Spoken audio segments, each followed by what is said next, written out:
Hello wives, அனைவருக்கும் வணக்கம். துலாம் ராசியின் தொழில் மற்றும் செல்வநிலை எப்படி இருக்கும்? ஒவ்வொரு ராசியினரும் அவர்களின் ராசி அதிபதியை பொறுத்து தனித்துவமான குணத்துடன் இருப்பார். அந்த வகையில் துலாம் ராசியினர் எப்படிப்பட்ட வாழ்க்கை, எந்த வகையான தொழில் செய்வார் மற்றும் அவர்களின் செல்வநிலை எப்படி அமையும் என்பதை பார்ப்போம். துலாம் ராசியினர்களின் உடலமைப்பு: கைகள் நீண்டு பறந்து காணப்படும். இவர்களது கைவிரல்கள் மிருதுவாக இருக்கும். தலையில் மச்சம் இருக்கலாம். துலாம் ராசிக்காரர்களின் தந்தைக்கு உடல்நிலை சரி இருக்காது. இவரது குழந்தைக்கு பெரிய வியாதி ஏற்படாது. இவரது குடும்ப வாழ்க்கை கடினமாக இருக்காது. சகோதர சகோதரிகளுடன் சுமூகமான உறவு இருக்கும்.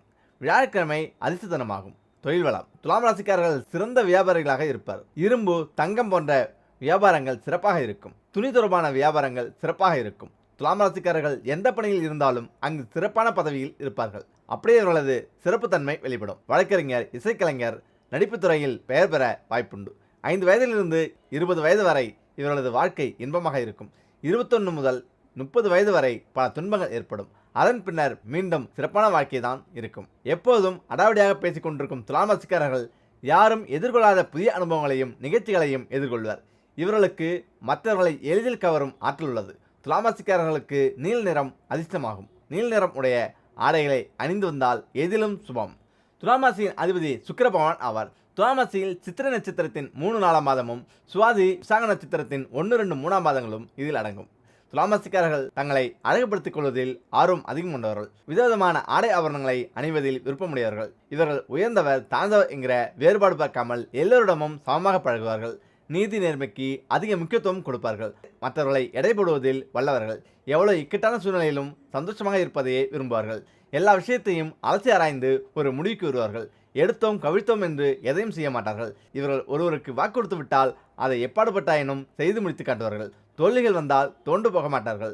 துலாம் ராசிக்காரர்கள் யாரையும் சார்ந்து இருக்க மாட்டார்கள். இவர்களுக்கு வைராக்கியம் அதிகம் இருக்கும். இவர்கள் கௌரவத்திற்கு அதிக முக்கியத்துவம் கொடுப்பார்கள். இவர்களின் வாழ்க்கை துணையும் இவர்களின் விருப்ப வெறுப்புக்கு ஏற்றவாறு நடந்து கொள்வார்கள். இவர்கள் கருணை உள்ளம் கொண்டவர்கள். குடும்ப பொறுப்புகள் அதிகம் இருக்கும். பொது சேவைகள் செய்வார்கள். துலாம் ராசிக்காரர்களிடம் பேசி ஜெயிப்பது என்பது இயலாத காரியம். மற்றவர்களை துல்லியமாக எடைபடுவதில் வல்லவர்கள். பயணங்கள் செய்வது இவர்களுக்கு விருப்பமான ஒன்று. தன் சொந்த முயற்சியில் முன்னேறுவதையே விரும்புவார்கள். யாருடைய தேவையும் எதிர்பார்க்க மாட்டார்கள்.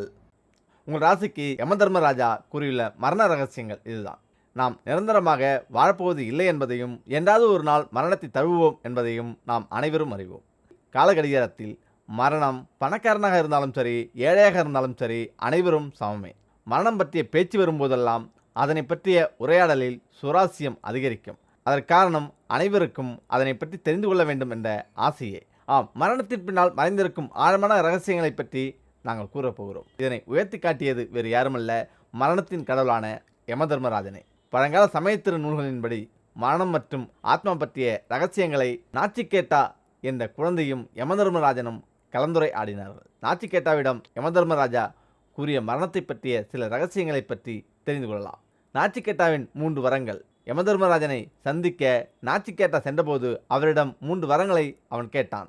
அவன் கேட்ட முதல் வரம் தன் தந்தையின் அன்பை பெறுவது, 2வது வரம் அக்னி வித்யா பற்றி தெரிந்து கொள்வது, 3வது வரம் மரணம் மற்றும் ஆத்மாவின் அறிவு பற்றி தெரிந்து கொள்வது. அவனுடைய கடைசி வரத்தை நிறைவேற்ற யமதர்மராஜன் விரும்பவில்லை. ஆனால் அந்த குழந்தையோ பிடிவாதமாக இருந்தது.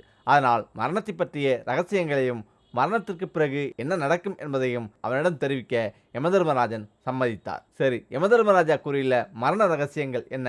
சமயத்தின் நூல்படி ஓங்கார் என்பது பரமாத்மாவின் விஸ்வரூபம் என்பதை யமதர்மராஜன் வெளிப்படுத்தினார். மனிதனின் இதயத்தில்தான் பிரம்மா குடிக்கொண்டுள்ளார் என்பதையும் அவர் கூறினார். மரணத்துக்கு பிறகு ஒரு மனிதனுடைய ஆன்மாவிற்கு அழிவில்லை என்பதனை யமதர்மராஜன் கூறினார். சுருக்கமாக சொல்ல வேண்டுமென்றால் ஆன்மாவின் அழிவிற்கும் உடலுக்கும் எந்த ஒரு சம்பந்தமும் கிடையாது. ஆன்மாவிற்கு பிறப்போ இறப்போ கிடையாது. பிரம்மரூபம். மரணத்துக்கு பிறகு ஒரு மனிதன் ஜனமரண சுழற்சியை முடிக்கிறான். அப்படியானால் பிரம்மரூபம் என அறியப்படும் ஜனமரண சுழற்சியில் இருந்து அவன் விடுபடுகிறான். கடவுள் மீது நம்பிக்கையில்லாதவர்களும் நாத்திகவாதிகளும் மரணத்துக்கு பிறகு அமைதியை தேடி அலைவார்கள் எனவும் யமதர்மராஜன் கூறியுள்ளார். வெளிப்படையாக கூற வேண்டுமானால் அவர்களின் ஆன்மா அமைதியை தேடி அலையும். நாச்சிகேட்டாவிடம் யமதர்மராஜன் கூறிய மரணத்தை பற்றிய மேலும் சில ரகசியங்கள் இதுதான். சிவபுராணத்தின்படி ஒருவன் இறக்கப் போகிறான் என்பதை வெளிப்படுத்தும் அறிகுறிகள். இவ்வுலகில் பிறப்பு என்ற ஒன்று இருந்தால் இறப்பு என்ற ஒன்று நிச்சயம் இருக்கும். பிறப்பை கண்டு மகிழும் நாம் இறப்பை கண்டு அச்சமடைவோம். சாதிக்கும் யாருக்கும் இறக்க வேண்டும் என்ற எண்ணம் இருக்காது. இருப்பினும் நிச்சயம் ஒரு கட்டத்தில் அனைவரும் இறக்க நேரிடும். அதை யாராலும் தடுக்க முடியாது. சரி, அறிகுறி என்னதான்? அறிகுறி 1. எப்போது ஒருவரது சருமத்தின் நிறமானது வெளிர் மஞ்சளாகவோ அல்லது வெள்ளையாகவோ அல்லது லேசான சிகப்பாகவோ மாற ஆரம்பித்தால் அது அவர் இன்னும் 6 மாத காலத்தில் உயிரை விடப்போகிறார் என்று அர்த்தமாம். அறிகுறி 2. எப்போது ஒருவனால் அவனது பிம்பத்தை எதிரொலியை தண்ணீரிலோ அல்லது கண்ணாடியிலோ தெளிவாக காண முடியவில்லையோ அத்தகையவர்களும் 6 மாதத்தில் இறக்கப் போகிறார் என்பதை வெளிப்படுத்துமாம். அறிகுறி 3. எப்பொழுது ஒருவனுக்கு பார்க்கும் அனைத்தும் கருப்பாக தெரிய ஆரம்பிக்கிறதோ அவர்களும் இறப்பை சந்திக்கப் போகிறார் என்று அர்த்தமாம். அறிகுறி 4. ஒருவரது இடது கை மட்டும் ஒரு வாரத்திற்கு மேல் துடிக்கவோ அல்லது நடுங்க ஆரம்பிக்கிறதோ அவர்கள் 1 மாதத்துக்கு மேல் உயிருடன் இருக்கப் போவதே என்று அர்த்தமாம். 2 கைகளும் நடுங்கினால் அதற்கு மதுபோதையோ அல்லது நரம்பு தளர்ச்சியோ இருக்கலாம். அறிகுறி 5. ஒருவரின் உணர்ச்சிமிக்க உறுப்புகள் இறுக்கமடைந்து கல் போன்று மாறுகிறதோ அவர்களும் இன்னும் கொஞ்சம் மாதத்தில் இறக்கப் போகிறார் என்று அர்த்தமாம். அறிகுறி 6. நிலா, சூரியன் அல்லது நெருப்பின் ஒளியை சரியாக காண முடியவில்லையோ அத்தகையவர்களும் விரைவில் மரணத்தை சந்திக்கப் போகிறார் என்று அர்த்தம். அறிகுறி 7.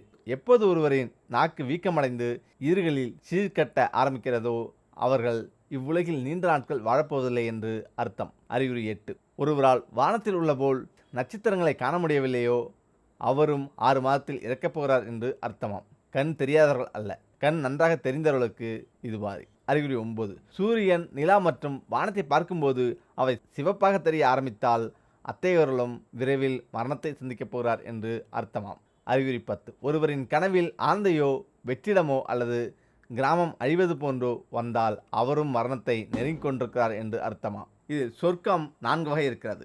சரி, சொர்க்கம் எப்படி? இறந்த பிறகு சொர்க்கம் என்றால் ஒன்றுதானே என நினைக்கலாம். ஆனால் அங்கும் 4 வகை இருக்கிறது. சொர்க்கத்தின் வாசலில் நுழைவதை ஸ்லோக்கிய மோட்சம் என்பர். பின்னர் தெய்வம் குடியிருக்கும் வீட்டுக்குள் சென்று தெய்வத்தின் அருகில் போய் நிற்பது சமீய மோட்சம் என்பர்.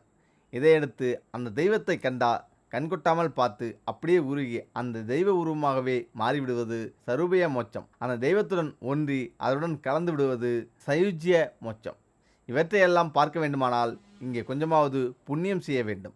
நல்லதை மட்டுமே மனதில் நினைக்க வேண்டும். சரி, மனிதன் இறந்து 36 மணி நேரத்தில் நடப்பது என்ன?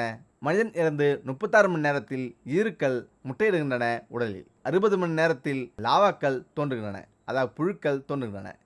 3 நாட்களில் நகங்கள் கழன்றுவிடும். 4 நாட்களில் ஈறுகள் தொலைகின்றன. 5 நாட்களில் திரவமாய் உருகுகிறது மூளை. 6 நாட்களில் வாயுக்களால் வெடிக்கிறது வயிறு. 2 மாதங்களில் உடல் உருகி திரவமாகிறது. இறந்த பிறகு இப்படி மனிதனின் உடல் பாகங்கள் சிதைந்து போக எதற்கு இந்த தலைக்கணம், கோபம், ஆணவம், ஆடம்பரம், கொலைவெறி, கௌரவம், ஜாதி மத சண்டைகள்? மனித பிறப்பு மிக அரிய பிறப்பு. அதை வாழும் காலத்தில் அனைவரிடமும் அன்புடனும் பண்புடனும் ஆதரவோடும் நடந்து கொள்வோம். இறந்த பின் கட்ட விரல்களை கட்டுவது ஏன்? ஒருவர் மரணமடைந்தவுடன் அந்த உடலை வடக்கு தெற்காக வைப்பது, கால் கட்ட விரல்கள் ஒன்று சேர்த்து கட்டுவது போன்ற சடங்குகளை எதற்காக செய்கிறார்கள்? இறப்பு நேர்கிற நொடியில் இருந்து அல்லது இறப்பு நேர்வதற்கு முன்பிருந்தே ஒரு மனிதன் பயனுள்ள வகையில் இறந்து போவதற்கு என்னென்ன செய்யலாம் என்று இந்த கலாச்சாரத்தில் பல வழிகள் சொல்லப்பட்டிருக்கின்றன. ஒருவருக்கு மரணம் நெருங்குகிற வினாடியில் அது குறித்து தெரிந்தவர்கள் ஒருவித சுலபத்துடன் மரணம் நிகழ வேண்டும் என்பதற்காக அந்த மனிதரை வீட்டுக்கு வெளியே கொண்டு போய் வடக்கு தெற்காக உடலை கிடத்துவார்கள். ஏனெனில் ஒரு கட்டடத்துக்குள் இருக்கிற போது அவ்வளவு சுலபமாக உயிர் பிரியாது. தலை வடக்கு நோக்கி வைக்கப்படும் போது காந்த ஈர்ப்பு காரணமாக அந்த உயிர் உடலை விட்டு எளிதாக பிரியும். மரணம் நிகழ்ந்த பிறகு கூட பிராணசக்தி உடலை விட்டு முழுவதும் அகன்று விடுவதில்லை. எனவே அந்த உயிர் உடலை சுற்றி கொண்டே இருக்கிறது.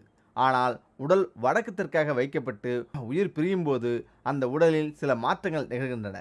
எனவே அந்த உடலை சுற்றி கொண்டு இருப்பது பயன்தராது என்று அந்த உயிருக்கு தெரிந்து விடுகிறது.